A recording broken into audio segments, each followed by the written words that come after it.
Welcome. I'm Dr. Robert Carlson, Chief Executive Officer of the NCCN, and thank you all for being here with us today as we announce an important new safety initiative being spearheaded by NCCN. NCCN is a not-for-profit organization, an alliance of 27 leading academic cancer centers in the United States with a mission to improve the quality, effectiveness, and efficiency of cancer care so that patients can live better lives. As the NCCN's core product and service is a library of clinical practice guidelines that is the most widely used set of clinical practice guidelines in the world. As a leader in developing guidelines, patient safety is a primary consideration in our services.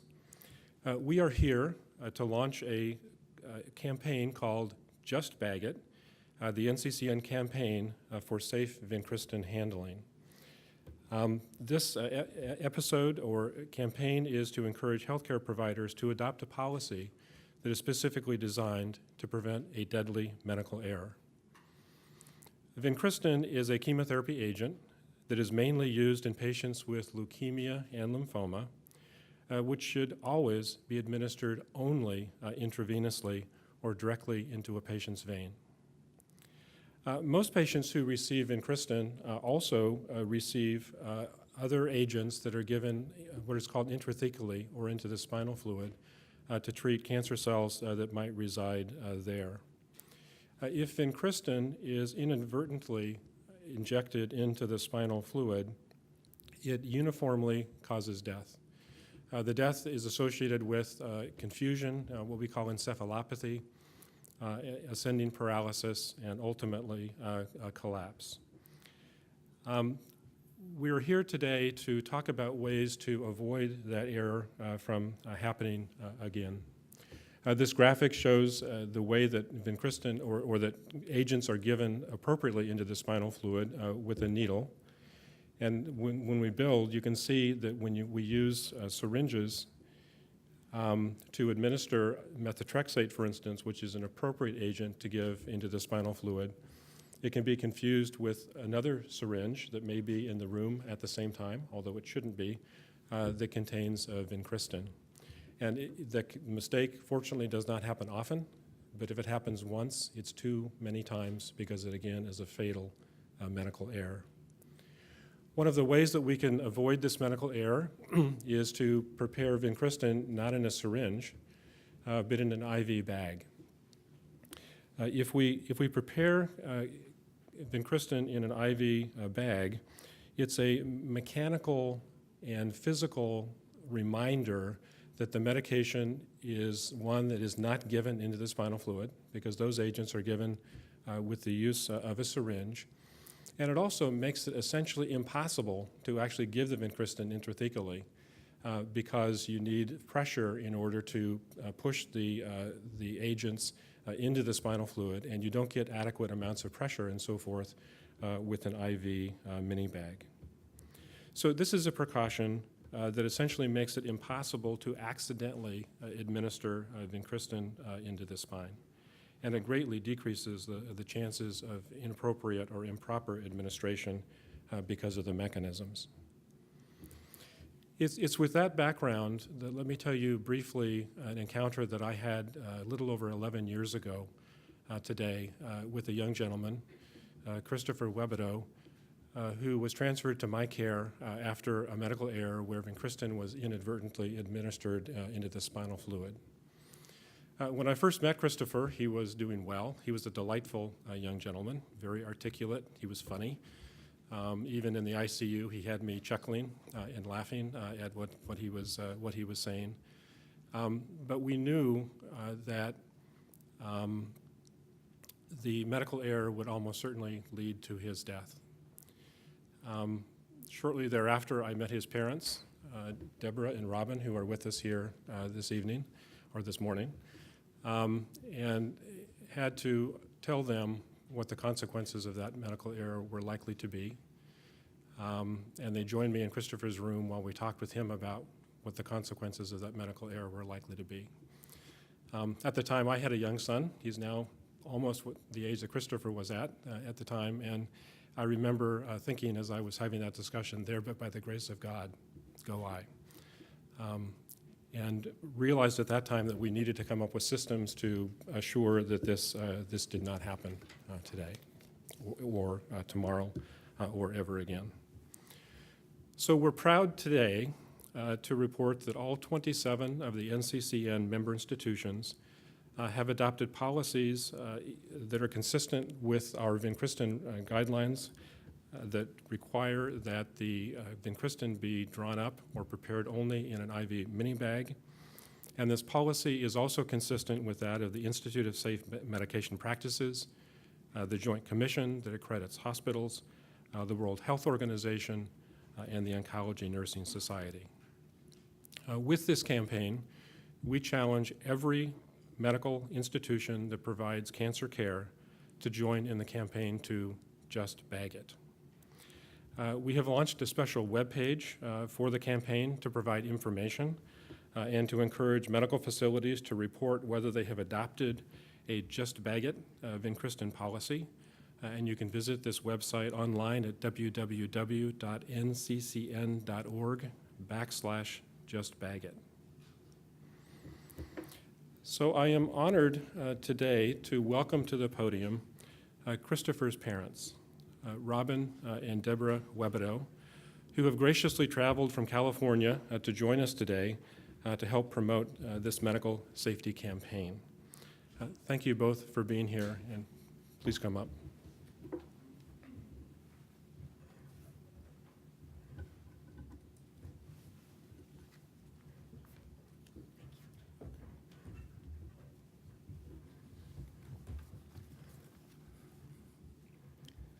Thank you, Dr. Carlson.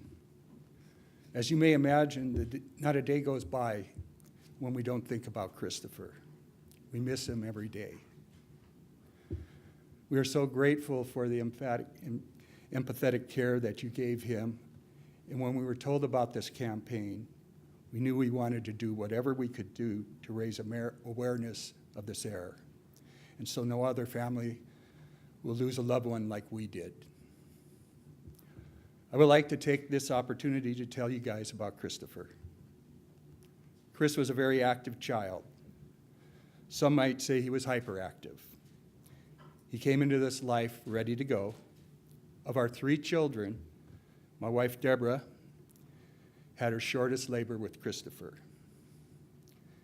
He came out so fast that the doctor almost dropped him. He was walking at 10 months, and from that point forward seemed to be in constant motion. Later, as he learned to speak, Christopher would blurt out strange sounds as if he could not stand the silence any longer. As a child, he would perform a routine we called the arm dance. He would whip his arms back and forth, in and out and up and down, at the speed at which we could barely record on video. Christopher loved to watch cartoons about superheroes. His favorite by far was Superman. His grandmother, Ada, made a Halloween costume for him that he loved so much that he wore it all the time. We even caught him wearing it underneath his school uniform. All he needed was a nearby phone booth, and Super Christopher would save the school from whatever disaster was about to befall it. As Christopher grew older, he learned to enjoy sports. His favorites were baseball and basketball. He played Little League baseball and continued playing through high school. He played the outfield, and he could really run down those fly balls. One of Christopher's favorite hobbies was playing computer games. He became very accomplished at some of the games and was well known to many other gamers. For a period of time, he and his neighbor friend, James, would play in shifts around the clock. We would go upstairs looking for Christopher and find James instead in front of the computer. Christopher also loved music and would often discuss it with his mother, his brother Shane, and his sister Brianna. He and Brianna became very close and shared their ideas about music and would attend concerts together. Chris tried to discuss music with me, but gave up when he realized that the extent of my music was country music, and he couldn't, that was one area he didn't get into. Christopher's music interests were varied. He liked groups such as Coldplay and Incubus, and a local group called Mars Volta. But he also liked the groups of my generation, like Led Zeppelin and Pink Floyd. He would even listen to Sinatra from time to time. He was also learning to play the drums, and he was trying to teach himself to play guitar. Christopher had a dry, wisecracking sense of humor. He would find someone's hot button and push it very effectively. He got away with it by always pushing that button with a twinkle in his eye. His humor was never cruel. His favorite comedian while growing up was Jim Carrey. He would have us in stitches when he would imitate Fireman Bill from the Living Color show. We did not encourage him, however, to imitate the antics of two of his favorite animated shows, Beavis and Butthead and South Park. Chris loved his family and enjoyed his time with them. He and Brianna would go to the movies with their Uncle Donald, and Chris would always remember to bring some popcorn home to Mom. Christopher enjoyed spending time with his aunts, uncles, and cousins at family picnics and parties and vacations. He enjoyed school and went to parochial schools in San Jose through high school. He did well in school and was accepted into San Jose State College upon graduation from high school. He loved spending time with his friends from school. Chris had an easy way about him and a disarming smile, which made it fairly easy for him to make friends. That smile would often also get him out of trouble. Deb and I really do miss that smile. Christopher loved children and enjoyed spending time with his niece and nephew, Jessica and Matthew, and younger cousins, Pierce and Peyton. Although Christopher had an irreverent sense of humor, he was always respectful of his elders, especially his grandparents. He also had a soft spot for the underdog and would come to the aid of kids that were being picked on in school. As I said earlier, Christopher completed high school and was accepted at San Jose State. He attended classes for 1.5 years, but realized he wasn't ready to continue on with school at that point. And he decided to leave school and go to work full-time. He found a job at a wholesale food outlet called Restaurant Depot. He really enjoyed working there and would come home and entertain us with stories of the customers he would help. Christopher had just received news that he was accepted to start work at Pacific Gas and Electric Company and was extremely excited. It was at this time that he became ill. After seeking medical help, he was found to have non-Hodgkin's lymphoma. Over the next month, an Ommira reservoir was installed to deliver chemotherapy intrathecally, and a port was installed to deliver chemotherapy into his blood system. He never complained while these procedures were being done or while receiving his chemotherapy. We were told that they could not see any more of the cancer cells in his brain spinal fluid, and that they were only going to do one more treatment there. Also, the tumor in his chest had reduced by over 50%. This was about 1 month after he was admitted into the hospital. It was while he received that last chemotherapy intrathecally that an error was made that would eventually take his life. Chris was erroneously given intrathecally a dosage of vincristine that was intended for another patient. The hospital was not able and did not have procedures in place to recover from this, and Christopher was transferred to Stanford Hospital, where Dr. Carlson and his team tried to save Christopher. But to this point, this is an untreatable error. Christopher bravely went on for 3 days as he was eventually paralyzed by the vincristine and then passed away. Had the procedure of bagging the vincristine been in place at this time, the error that killed Christopher would not have happened. Deborah and I have suffered many losses during our lives, but none as great as the loss of our son, Christopher. Losing a loved one is terrible, but losing a child is the worst thing that can happen to a parent. It tore our hearts out. We hope that this story will help in some way to prevent another family from suffering this horrible loss. We urge all medical facilities that apply vincristine to please do all you can to eliminate this error and just bag it. Thank you, Dr. Carlson and the NCCN for giving us this opportunity to participate in this Just Bag It campaign, and especially for allowing us to tell Christopher's story. Now my wife, Deborah, would like to share some of her memories of Chris.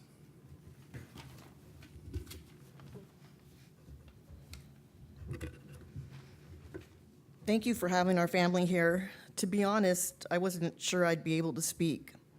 Obviously, this brings up many memories, both positive and tragic, and when I thought about it, I realized if my speaking here today could save even just one life, it will be beyond worth it.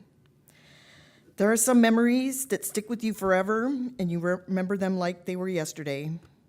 For me, those are the last 3 days of Christopher's life.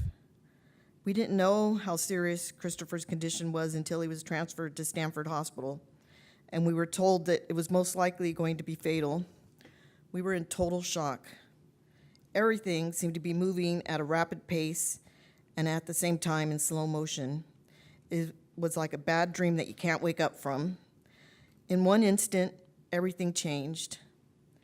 In one instant, any chance we had been hoping and praying for was squashed by a careless and seemingly avoidable mistake.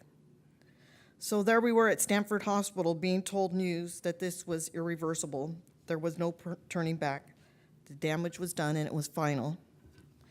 The next day, the doctors told us that Chris was 21 years old, he was an adult, and therefore had to be told how serious his condition was, that it would most likely be fatal. This was difficult to watch because although there were times when he wasn't completely coherent, at this moment he was quite coherent. And I must say, in such a dire circumstance, I was impressed at the delicate and humane manner that the doctors relayed the grave news to him. Christopher, upon hearing that his life almost certainly would end, just took a deep breath and said he understood. He didn't shed a tear, he didn't complain. He just took in this terrible news and went on. He was a strong young man. His dad asked him not to give up, and he said, "I won't." After the doctors left Christopher's bedside, I looked at my son lying there. I told him I wished it was me lying there instead of him, and he said, "No, you don't, Mom." I can't imagine what Chris was thinking in that moment, and I was too afraid to ask. Maybe I didn't want to know. As a mother, you want to help your child and protect them, and I was left hopeless with nothing to do. Although he was suffering in a way that I will never understand, he didn't want us to suffer. He's my child. I'm supposed to protect him, and there he was protecting us. It was a type of strength and bravery that when I think about Chris today, I will always admire. One thing that gave me comfort was 2 weeks prior, Christopher told me that he was not afraid to die, which at the time, dying wasn't even an issue. But the knowledge that he wasn't afraid has given me solace throughout the years. As the next day approached, Christopher was becoming less and less coherent. It was clear that the end was coming and was coming quickly. At one point, my sister was scratching his arm. This is something we used to do for him as a child when he would get antsy and stressed out. It would calm him down. As he lay there dying, he looked up at us and simply said, "You don't have to scratch my arm anymore." As family, friends, coworkers, and teachers came to visit, and he struggled to move his arms and legs, he mustered the strength to greet them and say, "It's all good." As I was saying before, I will always have the memories of those days. Sometimes I cherish them, sometimes the pain they caused me is unbearable. One clear memory that fills my heart is that of Dr. Carlson. The tears in his eyes when he told us he was going to do everything he could to save Christopher was emotional, sincere, and true. I wrap myself up in that warmth of that when the dark memories come through. For that, I will be forever grateful to him. Thank you, Dr. Carlson. I fully believe that you did everything you could, and there really aren't words to measure my full appreciation for that. I am so fortunate to have the love and support of my family and friends, and also the grief support group for parents that have lost children called the Compassionate Friends. Without all this support, I don't think I'd be doing as well as I am today. I want to thank the NCCN and all the people who are promoting this campaign, and we urge any medical provider who handles vincristine to get on board and just bag it. Every center that joins the campaign makes our healthcare system safer and helps us feel that Christopher's memory is making a difference. I want to thank all of you for listening to me share my heart and my stories of Chris. I was nervous to speak about him because of the sadness that accompanies it. But being here with you today and saying these words out loud is very healing. It's been 11 years, and that healing still exists today and every day. And thank you, Christopher, finally, for being here with me today. I love you, my Superman. Thank you.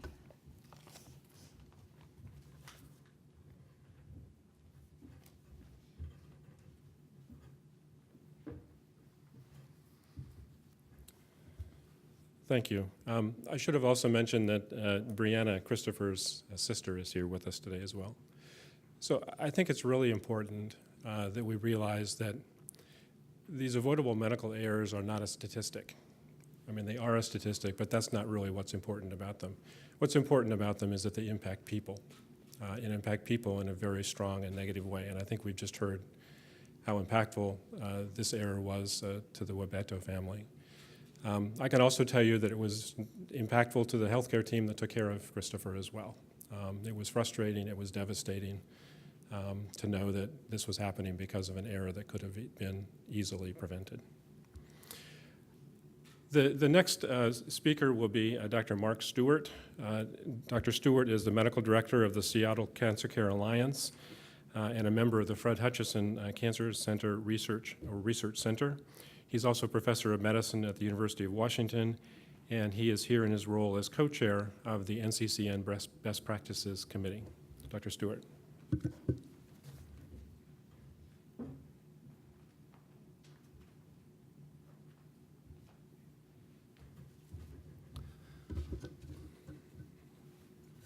Thank you, Bob, and thank you, Robin and Deborah, for that, for bravely sharing with us that very moving story.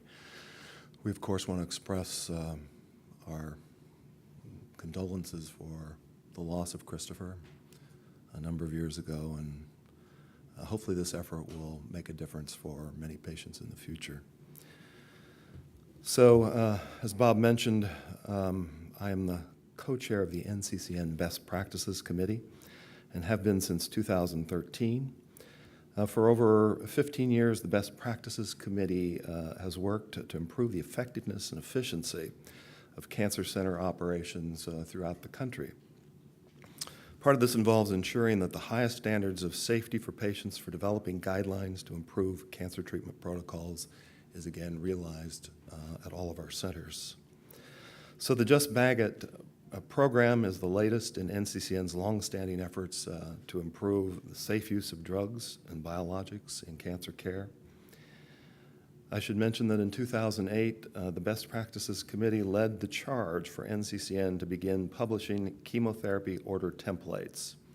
You can see an example here in this slide, which detail the most common regimens for many cancers and highlight safety parameters and special instructions. And for example, you can see here on this template for the treatment of large cell lymphoma, the policy to dilute and administer vincristine in a mini bag is called out in the safety parameters section. To date, we have published more than 1,500 templates like this, which are used by more than 10,000 subscribers. These resources enable practitioners to standardize patient care, reduce medication errors, and anticipate and manage adverse events. So in September of 2014, Dr. Carlson approached the Best Practices Committee about launching a medication safety initiative, initially focusing on preparing and administering vincristine in a mini bag, as you've seen. We feel this is a sound recommendation because it eliminates the ability to administer the drug incorrectly, as Dr. Carlson described. This was enthusiastically endorsed by the Best Practices Committee, and over a period of a year or so, we were able to have all of the NCCN member institutions adopt this policy. So I'm very proud that my institution, the Fred Hutchinson Cancer Research Center, Seattle Cancer Care Alliance, and the University of Washington, together with all of our NCCN institutions, have adopted these recommendations. And it's my hope that every other cancer center in the country and abroad will follow suit. So thank you for this opportunity.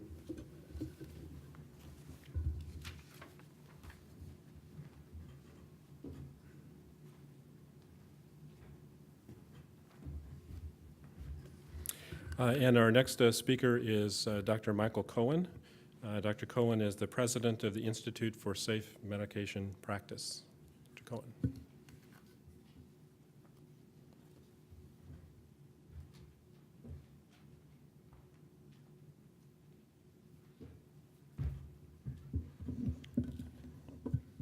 Morning, everybody. Thanks to NCCN for involving me in this. This is an issue that we've been dealing with for quite some time. I'll give you a little bit of background about myself and our organization, which is the Institute for Safe Medication Practices, or ISMP. And let me thank the Robertos for being here this morning and helping to support this. This is really, really important, and it's hard to understand why this idea of just bag it hasn't permeated healthcare at this point, because it is a surefire way to prevent this type of error. And I'll talk a little bit more about that in a minute. Our organization is a nonprofit also. We're actually located in Horsham, PA, which is not far from here. We're multidisciplinary, doctors, nurses, pharmacists, consumers as well. And we actually have established a medication error reporting program and also a vaccine error reporting program. They're national programs. And we receive information from practitioners that have been involved in situations, also from consumers. And we are able to interact with them directly. It's not just a large database that somebody sends reports to, but we actually hear directly from individuals. And we help to analyze what went wrong. We make recommendations through national publications. And one of the things that we've unfortunately had to deal with was this very type of situation. And every once in a while we would hear about it. And it has affected a number of families. Medical errors in general is one of the largest causes of death. People are generally not aware of that, but there was a publication this past year that actually called it the third leading cause of death, medical error, not just medication errors. About 25% are medication related, however. We applaud NCCN's efforts to do this. We feel certain that, in situations like dispensing vincristine, this particular drug, it would totally eliminate the possibility that somebody could pick up a syringe and give it incorrectly. So it is something that we've been promoting for a while. We actually were involved in a study that showed that diluting vincristine in a mini bag was stable. That was published in 2001, and we've been promoting the idea ever since. But the idea of us promoting is one thing. We're a nonprofit. We have no authority other than we're recognized by the federal government as a patient safety organization. We're sanctioned by them. But we have no way of getting organizations to do anything than look at our recommendations, other than look at our recommendations and consider whether they want to implement it. So an organization like NCCN working directly with their members and saying we're going to do this is extremely important. And that's why we're so happy to be involved with this program this morning. How do these things even happen? Well, you saw the syringe Dr. Carlson showed, and you saw the mini bag, and you heard that there's quite a difference in what it looks like, and also the volume. And the volume and the way that it's administered, if a mini bag was in hand, is quite different from what you see with a syringe. It just wouldn't be something that you would give into the spinal fluid, intrathecally. It just isn't given that way. And so having this dosage form looking quite different from a syringe is, like I said before, a way to prevent this from happening. Precautions like these, can go a long way to prevent the error. We've had other things that we've recommended. Years ago, we got the United States Pharmacopoeia to actually provide a dispensing standard for pharmacies that dispense vincristine, that requires a special label to be on the syringe that says, warning for intravenous use only. Administration by other routes is uniformly fatal. I wish I could tell you that everybody even applied that if they're doing syringe filling for vincristine, so that it would be given intravenously by syringe. I can't say that. Not everybody does what they're supposed to do, unfortunately. And it's not like there's necessarily an oversight agency to make sure that that's done. We've made recommendations, for example, to not ever dispense vincristine in a syringe until there's confirmation that drugs like methotrexate and cytarabine, other cancer drugs, or whatever the injection might be, have already been administered. And maybe then, a call would go to pharmacy and would say, we're ready for the vincristine, if they still choose to dispense it in a syringe. This is so different, though, in look and volume, et cetera, that it just wouldn't happen. And so by providing a syringe, I'm here to tell you that we have individuals that don't necessarily always read the label. Just like we don't always read the label when we go to the supermarket to buy a product, and we think we have in our mind's eye what that product is. We think we have the correct one and only later learn that we don't. That's human nature. So we don't always do what we're supposed to do. And in many cases, the individuals who are doing lumbar puncture to administer the drug are not oncologists that are familiar with this drug. They may be a fellow. They may be a neurologist that's not familiar with vincristine, but was actually making the puncture. And they're very careful about, this is a sterile procedure, so they're very careful about watching what they're doing. And so easily, if a syringe is in the field, they could pick it up by mistake and give it. And some of the errors that we've seen have been that. So there are many different ways that this happens. We've even had some syringes misfilled. But again, putting it in a mini bag just eliminates that as a possibility. So we have about 125 cases, and I was surprised to see a colleague, Dr. Andrew Seeger, came down from Boston just for this meeting this morning, and he and I have interacted on this issue for years. And Andrew has been keeping track of cases that appear not only through our reporting program or in the literature, but also in the news media. And our latest one was in Argentina. So this is an international problem as well. And we really hope that by NCCN working on this project, Just Bag It, that it will not only get U.S. and Canadian, North American attention, but attention internationally. And when we say 125 cases, they're only the ones that we know of. As I said, so many of these occur, and there's no mandatory reporting. Sometimes, some of the errors that we see, not necessarily with this drug, aren't even recognized as an error. And unfortunately, not until after there's patient harm do things get corrected. So I have a chart, a table, just to show you where we are. This is fairly recent. We've been doing some surveys over the years. We've done Self-assessments, we had an international oncology self-assessment, and always seems to be about where we are right now in the States. This was national. And as you can see, if you look all the way down there in the bottom right-hand corner, and this is not a scientific study, this was a survey that appeared in our newsletter where we asked individual hospitals to report back to us what they're doing.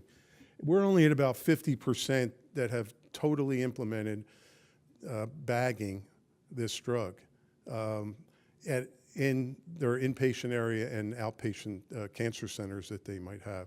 So we still have a long way to go. We have some improvement over the last few years, and we've had other improvements that have, helped to prevent some of these errors, but unfortunately they still go on. We don't know when the next one's going to come, but I have to tell you, in listening to you this morning, and realizing, as a grandfather, a father, thinking of my grandson and my grandchildren, my granddaughter, that, this could happen to us. It could happen to my family, and it's just incomprehensible that it could happen. So, I have to tell you, I get emotional about things like this, and when I listen to you, and when I think we have a way to do this, it just makes so much sense. The downside is it costs a few pennies more. That's a non-entity. And I mean pennies. It's $1 or $2 to put it in a mini bag. It just doesn't make sense, to not do it. And so this is important work. 125, people have said, well, if there's only 125 cases in all the years you've been collecting this with Dr. Seeger, and we know there are more than that, but we say 125. Why are you, spending so much time? And I go back to saying, I'm a grandfather. I could have a grandson like your son that's sick, God forbid, and that this could happen to them. And when I know I have that mini bag to prevent it, I just can't think of doing it any other way. People say, one of the concerns is infiltration of the drug. If you're giving it by syringe, the nurses like to watch very carefully because it is a vesicant. It can damage tissue if it goes outside of the vein. Say the catheter needle goes outside of the vein or the catheter itself. So they want to watch it as it's being given. But the fact of the matter is we've done other surveys where we've looked at extravasation with a syringe or with a mini bag. It is so low. It's well under 1%, well under 0.1%. It's 0.5%. And it doesn't seem to be any different with a syringe or mini bag. We have major professional organizations that have been pushing this, but I don't know anybody that's actually said all of our hospitals are going to do this. I wish we had a national patient safety agency that could force our organizations to do things like this, because there's other medical errors that could be prevented as well. This is one of them, but we don't.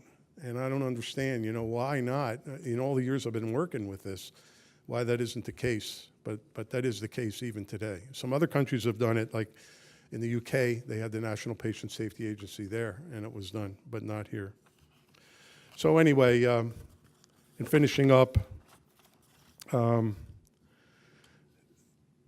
we just hope that the Just Bag It campaign will help in converting all the hospitals, all the cancer centers, outpatient facilities that use intravenous vincristine and perhaps intrathecal therapy as well to do this.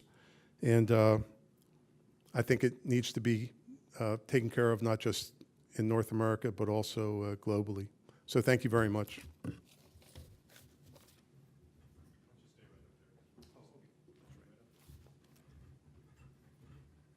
So thank you, Michael, and to all the other speakers. If you could join us here at the podium, we do have time for questions from the floor. And those of you who are on the webcast, if you send questions via the webcast, they will get to us as well.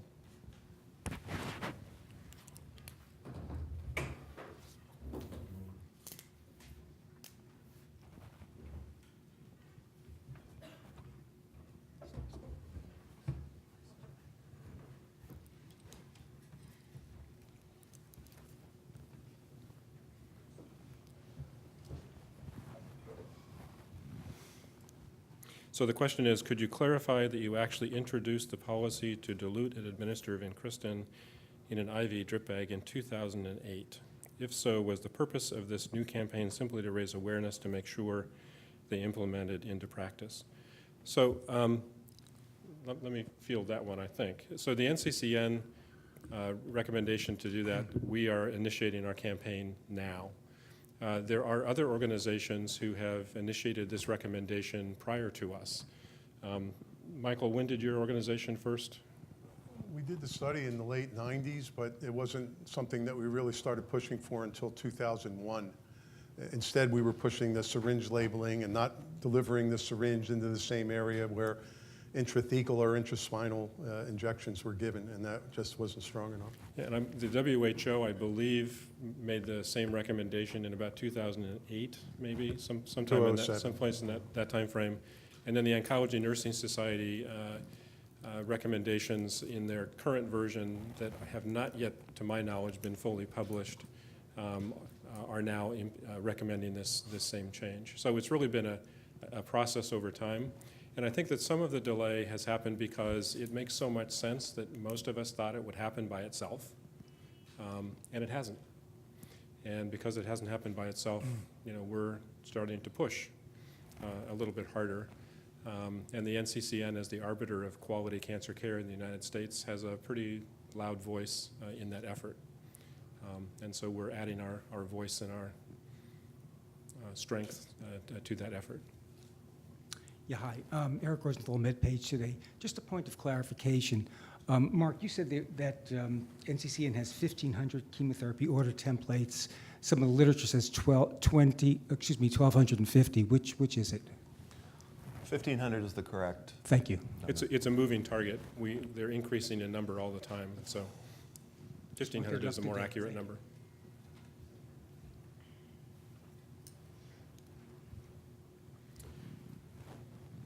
So we have another question from our webcast. When was the last case of Vincristine death? It's probably more accurate. When is the last documented or published case? The last one that we know of was in Argentina, and it was over a year ago. And again, there may be others that haven't been reported that we don't know about. Healthcare systems don't like to report their mistakes. And so there's almost certainly many multiples of 125 episodes where this has actually happened. We have another question on the way. Thank you. Is cost the major reason hospitals give for not doing this? Mark, do you want to talk about that? Well, I think as Dr. Cohen mentioned, it's simply pennies, I think, to place Vincristine in a mini bag. And so I think cost probably is not an issue here. I think probably what is an issue is just the age-old habit of putting Vincristine in a syringe and being able to change that habit. So I think a campaign like this hopefully can be effective in changing practice. I should point out that, a lot of the feedback that we've gotten over the years about not doing the bag-it has been from nurses that want to literally be there with the patient and watch carefully to assure that the solution doesn't extravasate as it's being given. But there's an Oncology Nursing Society, or Oncology Nurses Society. In fact, one of our nurses is a member, and she's here in the back, Ann Shaste. And they have now, for several years, made this recommendation to dilute it. So even the nurses organization has done that. Yeah, I would also add that a nurse can also watch an IV infusion to see if it infiltrates. And it's probably actually easier than with a syringe, because typically when the Vincristine is administered through an IV mini bag, you have an IV with a large bag that is flowing into the vein, and it's what we call a freely flowing IV. So you just open it up so the solution is going very quickly, and then you attach the mini bag to that and infuse it slowly into that more rapidly running line. And so you actually often see the infiltration sooner than you would if you were using a small volume as you would in a syringe. Okay, we see no further questions. If you do have further questions, you're welcome to contact NCCN's media office. We're Katie Brown at NCCN headquarters. It's brown@nccn.org. I would be happy to work with you. I want to thank our speakers and especially the Wapitos for being here today and helping us with this effort. And thank you to the members of the press for participating in this conference today and for helping us get the word out about the Just Bag It campaign. This is a situation where your pens will save lives. Again, the campaign webpage can be found at nccn.org/justbagit, and it has additional background information and a video demonstrating the safe handling of Vincristine. It also includes a list of participating centers that have already adopted the safe Vincristine handling policy, and we will update that list over the next year or so as additional centers across the country join our campaign. So thank you very much.